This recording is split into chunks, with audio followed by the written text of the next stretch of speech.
Welcome back to Rukma kitchen. അപ്പോൾ എല്ലാവർക്കും രുക്മ കിച്ചണിലോട്ട് വീണ്ടും സ്വാഗതം. ഇന്ന് ഞാൻ നിങ്ങളുമായിട്ട് സംസാരിക്കാൻ പോകുന്നത് ധനുമാസത്തിലെ തിരുവാതിരയെക്കുറിച്ചാണ്. അപ്പം ധനുമാസത്തിലെ തിരുവാതിരയെക്കുറിച്ചും അതോടൊപ്പം തന്നെ തിരുവാതിരയുടെ കുറച്ച് ആചാരങ്ങളും അനുഷ്ഠാനങ്ങളും കൂടെ തന്നെ തിരുവാതിര പുഴുക്കിനെക്കുറിച്ചുമാണ് സംസാരിക്കാൻ പോകുന്നത്. അതുപോലെ തന്നെ ഒരു പ്രധാനപ്പെട്ട കാര്യമാണ് തിരുവാതിര വ്രതം പല ദേശങ്ങളിലും പല നാടുകളിലും ആചരിക്കുന്നതിന് വ്യത്യാസങ്ങളുണ്ട്. അപ്പോൾ നമ്മുടെ ദേശത്ത് എങ്ങനെയാണോ ആചരിക്കുന്നത് ആ ഒരു രീതി തന്നെയാണ് നമ്മൾ പിന്തുടരുന്ന വന്നുകൊണ്ടിരിക്കുന്നത്. അതുകൊണ്ട് ഞാൻ ഈ പറയുമ്പോൾ നിങ്ങളുടെ ദേശത്ത് എങ്ങനെയാണോ ആ ഒരു രീതി മാത്രം പിന്തുടർന്നാൽ മതി. അപ്പോൾ മകയിര നാളിൽ നമ്മൾ ആചരിക്കുന്ന എങ്ങനെയാണ് ആ ദേശത്ത് ആചരിക്കുന്നത് എന്ന് രീതി നമുക്കറിയാവുന്നതുകൊണ്ട് നമ്മൾ ആ ഒരു രീതിയിൽ തന്നെ തുടരും. നമ്മുടെയൊക്കെ നാട്ടിലാണെങ്കിൽ മകയിരം മക്കൾക്കെന്ന് പറഞ്ഞ് മകയിര നോയമ്പ് എല്ലാവരും മക്കളുള്ള എല്ലാവരും എടുക്കുന്നതാണ് മകയിര നോയമ്പ്. ഇതുപോലെ തന്നെ തിരുവാതിര നോയമ്പ് പോലെ തന്നെ ചിലർ ആചരിക്കുന്നുണ്ട്. ഒരു നേരം അരിയാഹാരം കഴിച്ചുകൊണ്ടും ആചരിക്കുന്നവരുണ്ട്. മകയിരം നാളിലെ ഒരു പ്രധാന ചടങ്ങാണ് എട്ടങ്ങാടി തയ്യാറാക്കൽ. ഇത് 8 കൂട്ടം കിഴങ്ങ് വർഗ്ഗങ്ങൾ ചെറുതായി നുറുക്കിയ ശേഷം ചുട്ടെടുക്കും. പേരിന് മാത്രം ഇപ്പോൾ ചുട്ടെടുക്കുകയും പിന്നീട് അവയെല്ലാം ചേർത്ത് വേവിച്ച് ശർക്കരയിൽ വിളയിച്ച ശേഷം എള്ളും നാളികേരവും കരിമ്പും ഏത്തപ്പഴവും എല്ലാം ചേർത്ത് തയ്യാറാക്കുന്ന ഒരു വളരെ സ്വാദിഷ്ടമായൊരു വിഭവമാണ് ഈ എട്ടങ്ങാടി. അതുപോലെ തന്നെ ഈ എട്ടങ്ങാടി ഭഗവാന് നേദിക്കൽ എന്നൊരു ചടങ്ങും കൂടി ഇതിൻ്റെ ഒപ്പം തന്നെ നടക്കുന്നു. അതിന് ശേഷമാണ് നമുക്ക് പ്രസാദമായി കഴിക്കുവാനായിട്ട് കിട്ടുന്നത്. അതുപോലെ തന്നെ പ്രാധാന്യമേറിയതാണ് കൂവ കുറുക്കിയത്, അല്ല കൂവ വിരകിയത്, കൂവ പായസം എന്ന പല പേരുകളിൽ അറിയപ്പെടുന്ന ഈ ഒരു കൂവ പായസം. ഇതിനായി കൂവപ്പൊടി നന്നായി അരിച്ചെടുത്ത ശേഷം ശർക്കര പാനി തയ്യാറാക്കി അതിനകത്തിട്ട് കുറുക്കിയ ശേഷം അതിനകത്ത് തേങ്ങയും എള്ളും ജീരകവും ഏലക്കാപ്പൊടിയും ഒക്കെ ചേർത്ത് പഴവും അരിഞ്ഞിട്ട് ഉണ്ടാക്കുന്ന ഒരു വിഭവമാണ് ഈ കൂവ കുറുക്കിയത്. വളരെ സ്വാദിഷ്ടമാണ് ഈ ഒരു വിഭവം. തിരുവാതിരയുടെ നോയമ്പിനോടനുബന്ധിച്ച് ഉച്ച സമയങ്ങളിൽ ഗോതമ്പ് കഞ്ഞിയും പുഴുക്കും, അതായത് തിരുവാതിര പുഴുക്കുമാണ് ഏറ്റവും പ്രാധാന്യമേറിയത്. അതിനുശേഷം വൈകുന്നേര സമയങ്ങളിൽ ഏത്തപ്പഴം പുഴുങ്ങിയതോ കരിക്കിൻ വെള്ളമോ ഒക്കെ കുടിച്ചായിരിക്കും വ്രതമുള്ളവർ വ്രതം നോക്കുന്നത്. അതുപോലെ തന്നെ രാത്രി സമയങ്ങളിൽ തിരുവാതിര പാതിരാപ്പൂ ചൂടുന്നവരെ കളിക്കാറുണ്ട്. പാതിരാപ്പൂ ചൂടിയ ശേഷം ഗണപതി സരസ്വതി ഇവരെയൊക്കെ സ്തുതിച്ച് കളി അവസാനിപ്പിച്ച് തുടിച്ചു കുളിച്ച് ഭഗവാന്റെ ശിവൻ്റെ അമ്പലങ്ങളിൽ പോയി ക്ഷേത്രത്തിൽ ദർശനമൊക്കെ നടത്തി പ്രാർത്ഥിച്ച് വ്രതം കരിക്കും വെള്ളം കുടിച്ചോ തീർത്ഥം കുടിച്ചോ അവസാനിപ്പിക്കും. ഇതിലെ പ്രാധാന്യമേറിയ ഒരു വിഭവമാണ് തിരുവാതിരപ്പുഴുക്ക്. ഈ തിരുവാതിരപ്പുഴുക്ക് എങ്ങനെയാണ് തയ്യാറാക്കുന്നതെന്നും എന്തൊക്കെയാണ് ഇനി വേണ്ടതെന്നും നമുക്ക് വീഡിയോയിലൂടെ കാണാം. അതുപോലെ തന്നെ നിങ്ങൾക്ക് ഈ വീഡിയോ ഇഷ്ടപ്പെടുകയാണെങ്കിൽ ലൈക്ക് ചെയ്യാനും ഷെയർ ചെയ്യാനും കമൻറ്റ് ചെയ്യാനും ഒന്നും മറക്കരുത് കേട്ടോ. വീഡിയോ ആദ്യമായിട്ട് കാണുകയാണെങ്കിൽ ദയവ് ചെയ്ത് സബ്സ്ക്രൈബ് ചെയ്തും കൂടെ കാണണേ. അപ്പോൾ നമുക്ക് ഈ പുഴുക്ക് എങ്ങനെയാണ് തയ്യാറാക്കുന്നത് നോക്കാം.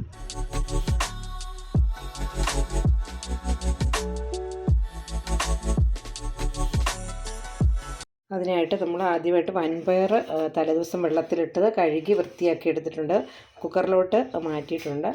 ആവശ്യത്തിനുള്ള ഉപ്പും അതുപോലെ തന്നെ മഞ്ഞൾപ്പൊടിയും കൂടെ ചേർത്തതിന് ശേഷം നമുക്ക് നന്നായിട്ടൊന്ന് വേവിച്ചെടുക്കാം. ആവശ്യത്തിനുള്ള വെള്ളം ഒഴിച്ച് കൊടുത്തിട്ടുണ്ട്. ഇനി കുക്കർ അടച്ച് ഒരു വിസിൽ വരുന്നിടം വരെ വെയിറ്റ് ചെയ്യാം. അതിന് ശേഷം സിമ്മിലിട്ടതൊന്ന് വേവിച്ചെടുക്കാം. പയർ വേകുന്ന സമയത്ത് നമുക്ക് കഷ്ണങ്ങളൊക്കെ ഒന്ന് നുറുക്കിയെടുക്കാം. അതിനായിട്ട് ഞാൻ എടുത്തു വെച്ചിരിക്കുന്ന കാച്ചിൽ, ചേന, ചേമ്പ്, നനകിഴങ്ങ്, ഏത്തക്കായ, കൂർക്ക ഇവയെല്ലാമാണ്. ഇവയെല്ലാം നമുക്കൊന്ന് ചെത്തി വൃത്തിയാക്കി കഴുകി നുറുക്കി എടുക്കാം. എടുത്തു വച്ചിരുന്ന കിഴങ്ങ് വർഗ്ഗങ്ങളെല്ലാം തന്നെ ഇതുപോലെ കഴുകി വൃത്തിയാക്കി എടുത്തിട്ടുണ്ട്. അത് ഈ ഒരു പാകത്തിലാണ് നുറുക്കി എടുത്തിരിക്കുന്നത്. ഏത്തക്കായ, ചേന, ചേമ്പ്, കാച്ചിൽ, കൂർക്ക അങ്ങനെയുള്ള എല്ലാ കൂട്ടങ്ങളും നമ്മൾ എടുത്ത് തൊലിയൊക്കെ കളഞ്ഞ് കഴുകി വൃത്തിയാക്കി അരിഞ്ഞ് എടുത്തിട്ടുണ്ട്. ഇനി നമ്മുടെ പുഴുക്കിന് ആവശ്യമുള്ള ഉപ്പിട്ട് കൊടുക്കാം. ഞാൻ ഈ ഒരു കഷ്ണത്തിന് ആവശ്യമുള്ള ഉപ്പാണ് ഇട്ട് കൊടുത്തിരിക്കുന്നത്. അപ്പോൾ നമ്മൾ ഉപ്പിട്ടിട്ടുണ്ട്. കുക്കറിൽ അല്ലാതെ നമുക്ക് വേവിച്ചെടുക്കാം. എന്തായാലും ഇപ്പം നമ്മൾ കുക്കറിലാണ് വേവിക്കുന്നത്. ഇനി നമുക്ക് ആവശ്യത്തിനുള്ള മഞ്ഞൾപ്പൊടിയും ചേർത്ത് കൊടുക്കാം. ഉപ്പും മഞ്ഞൾപ്പൊടിയും ചേർത്തു. ഇനി നമുക്ക് ഇത് വേവാൻ ആവശ്യമായിട്ടുള്ള വെള്ളം ഒഴിച്ച് കൊടുക്കാം.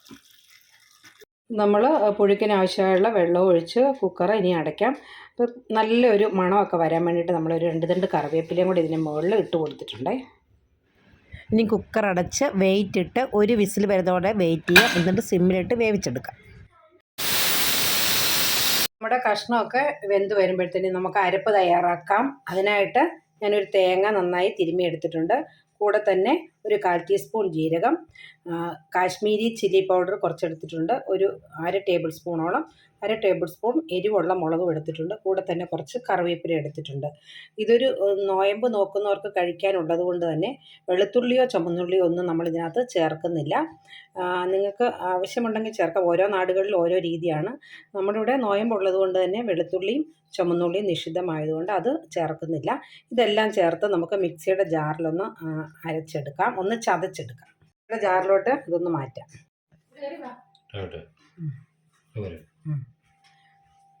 കുറച്ച് മഞ്ഞൾപ്പൊടിയും കൂടെ ചേർത്തിട്ടുണ്ട്. ഇപ്പം നമ്മുടെ കഷ്ണങ്ങളെല്ലാം നന്നായിട്ട് വെന്ത് വന്നിട്ടുണ്ട്. എല്ലാം നന്നായി വെന്തു. ഞാനതിന് വെള്ളം അങ്ങ് ഊറ്റി കളഞ്ഞിട്ടുണ്ടായിരുന്നു. നമ്മുടെ അരപ്പും റെഡിയാക്കി വെച്ചിട്ടുണ്ട്. ഇനി ഇതെല്ലാം കൂടെ നമുക്കൊന്ന് മിക്സ് ചെയ്തെടുക്കാം. ആയിട്ട് നമ്മളൊരു ഓട്ടുരുളിയാണ് അടുപ്പത്ത് വെച്ചിരിക്കുന്നത്. ഉള്ളി നന്നായി ചൂടായി വന്നിട്ടുണ്ട്. നമുക്ക് ഇതിനകത്ത് കുറച്ച് വെള്ളം ഒഴിച്ച് കൊടുക്കാം. കാരണം നമ്മൾ പുഴുക്കിനകത്തെ ആ വെള്ളമെല്ലാം ഊറ്റിക്കളഞ്ഞിരുന്നു. പിന്നെ നമുക്ക് കുറച്ച് നല്ല ചൂടുവെള്ളം ഒന്ന് തിളപ്പിച്ചെടുക്കാം. ഒക്കെ നന്നായി തിളച്ച് വന്നിട്ടുണ്ട്. ഞാനിപ്പോൾ കുറച്ച് നമ്മൾ ഊറ്റി വെച്ചിരിക്കുന്ന വൻപയർ കുറച്ച് ഈ വെള്ളത്തിലോട്ട് ഇട്ട് കൊടുക്കുവാണേ. നമുക്ക് ചേർത്ത് വെച്ചിരിക്കുന്ന അരപ്പിൽ കൂട്ട് കുറച്ചിട്ട് കൊടുക്കാം. കുറച്ച് കറിവേപ്പിലയും കൂടെ ചേർത്ത് കൊടുക്കാം. നമുക്ക് വേവിച്ച് വെച്ചിരുന്ന കഷ്ണങ്ങൾ കുറേശ്ശെ ഇട്ട് കൊടുക്കാം. മൊത്തത്തിലല്ല അത് ഇടുന്നത്. നമുക്ക് ഇങ്ങനെ ഇടയ്ക്കിടയ്ക്ക് അരപ്പും കഷ്ണമായിട്ട് ചേർത്ത് കൊടുക്കണം. നമുക്ക് കുറേശ്ശെ ഈ ഒരു വേവിച്ച കഷ്ണം ചേർത്ത് കൊടുക്കാം. ഉപ്പ് ചേർക്കാം. ഇനി നമ്മൾ പയർ അതിൻ്റെ മുകളിലോട്ട് സ്പ്രെഡ് ചെയ്ത് കൊടുക്കുവാണ്. ഇനി നമ്മൾ ആ കഷ്ണങ്ങളെല്ലാം കൂടെ അങ്ങ് ചേർത്ത് കൊടുക്കുവാണ്. ഇത് മിക്സ് ചെയ്യാനുള്ള എളുപ്പത്തിനാണ് ഇങ്ങനെ ചെയ്യുന്നത് കേട്ടോ. നമുക്ക് അരപ്പിട്ട് കൊടുക്കാം. ബാക്കിയിരിക്കുന്ന അരപ്പുകൾ അതിൻ്റെ മുകളിലോട്ട് ഇങ്ങനെ വിതറി കൊടുക്കാം. നന്നായിട്ട് കഷ്ണത്തിലെല്ലാം ചേർന്ന് കിട്ടാൻ വേണ്ടിയിട്ടാണ് നമ്മളിങ്ങനെ ഒരു മെത്തേഡ് ചെയ്യുന്നത്.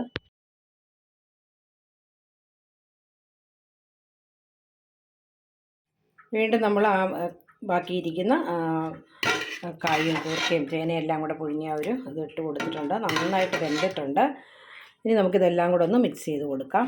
ആ മിക്സി കഴുകിയ വെള്ളവും കൂടെ ഒരു ചെറു ചൂടുവെള്ളമാണ്, അതും കൂടെ ഞാൻ ഇതിനകത്തോട്ട് ഒഴിച്ച് കൊടുത്തിട്ടുണ്ട്. ഇനി എല്ലാം കൂടെ നമുക്ക് നന്നായിട്ടൊന്ന് മിക്സ് ചെയ്തെടുക്കാം. നമുക്ക് കുറച്ച് പച്ചക്കറിവേപ്പിലയും കൂടെ നമുക്ക് ഇട്ട് സ്പ്രെഡ് ചെയ്ത് കൊടുക്കാം. നന്നായിട്ട് ഇട്ട് കൊടുത്തിട്ടുണ്ട്. നല്ല മണമാണ് ഇപ്പോൾ ഈ പുഴുക്കിൻ്റെയൊക്കെ.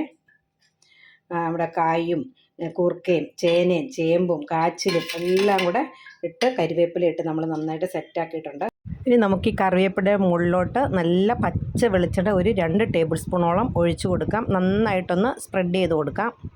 2 തവി ഉപയോഗിച്ചാണ് ഇതിങ്ങനെ ചെയ്യുന്നത്. അപ്പോൾ നന്നായിട്ട് മിക്സായി വരും. എന്തായാലും നിങ്ങളിതൊന്ന് ട്രൈ ചെയ്ത് നോക്കണം. നല്ലൊരു തിരുവാതിരപ്പുഴുക്കാണ് നമ്മൾ തയ്യാറാക്കിയിരിക്കുന്നത്. വീഡിയോ ഇഷ്ടപ്പെടുകയാണെങ്കിൽ ലൈക്ക് ചെയ്യാനും ഷെയർ ചെയ്യാനും കമൻറ്റ് ചെയ്യാനും ഒന്നും മറക്കരുത്. അതുപോലെ തന്നെ ഈ വീഡിയോ നിങ്ങൾക്ക് ഇഷ്ടപ്പെടുകയാണെങ്കിൽ ഫ്രണ്ട്സിനും റിലേറ്റീവ്സിനും ഒക്കെ ഒന്ന് ഷെയർ ചെയ്ത് കൊടുക്കണേ. ഒന്നുകൂടെ നമുക്ക് മിക്സ് ചെയ്യാം. ഈ ഒരു പുഴുക്ക് ഒത്തിരി അങ്ങ് മുറുകിയിരിക്കുന്ന രീതിയിലല്ല, ഇച്ചിരി ഒന്ന് ലൂസായ രീതിയിൽ വേണം ഇത് തയ്യാറാക്കാൻ. കുറച്ചുകൂടെ കഴിയുമ്പോൾ ഇത് ഒന്നുകൂടെ ഒന്ന് മുറുകി വരും. അതുകൊണ്ട് നമുക്കിത് കട്ടിയായി വരും. അതുകൊണ്ട് ഇത്തിരി ലൂസിൽ തന്നെ വേണം ഇത് തയ്യാറാക്കാൻ. നോയമ്പുള്ളവർക്ക് ഇതും ഗോതമ്പ് കഞ്ഞിയുമാണ് തിരുവാതിര നാളിൽ നമ്മൾ കഴിക്കുന്നത്. എന്തായാലും നമുക്ക് പുഴുക്ക് റെഡിയായിട്ടുണ്ട്. വീഡിയോ ആദ്യം കാണുന്നൊരു ദയവായി ഒന്ന് സബ്സ്ക്രൈബ് ചെയ്തും കൂടെ കാണണേ. ഇപ്പോൾ നമ്മുടെ പുഴുക്കൊക്കെ നന്നായിട്ട് റെഡി ആയിട്ടുണ്ട്. ഈ ഒരു അയവിൽ വേണം നമ്മളിത് തയ്യാറാക്കാൻ. സ്വാദിഷ്ടമായിട്ടുള്ള നല്ലൊരു പുഴുക്കാണ് നമ്മൾ തയ്യാറാക്കിയിരിക്കുന്നത്. ഈ തിരുവാതിരയുടെ നാളിൽ നമുക്കിതുപോലൊരു പുഴുക്ക് തയ്യാറാക്കി കഴിച്ചാൽ വളരെ നന്നായിരിക്കും. എന്തായാലും നിങ്ങൾക്ക് ഈ വീഡിയോ ഇഷ്ടപ്പെട്ടെന്ന് വിചാരിക്കുന്നു. അപ്പോൾ അടുത്ത ദിവസം നമുക്ക് നല്ലൊരു വീഡിയോ ആയിട്ട് കണ്ടുമുട്ടുന്നവരെ നിങ്ങൾക്ക് എല്ലാവർക്കും ഒരു നല്ല ദിവസം ആശംസിച്ചുകൊണ്ട് നിങ്ങളുടെ സ്വന്തം മായ.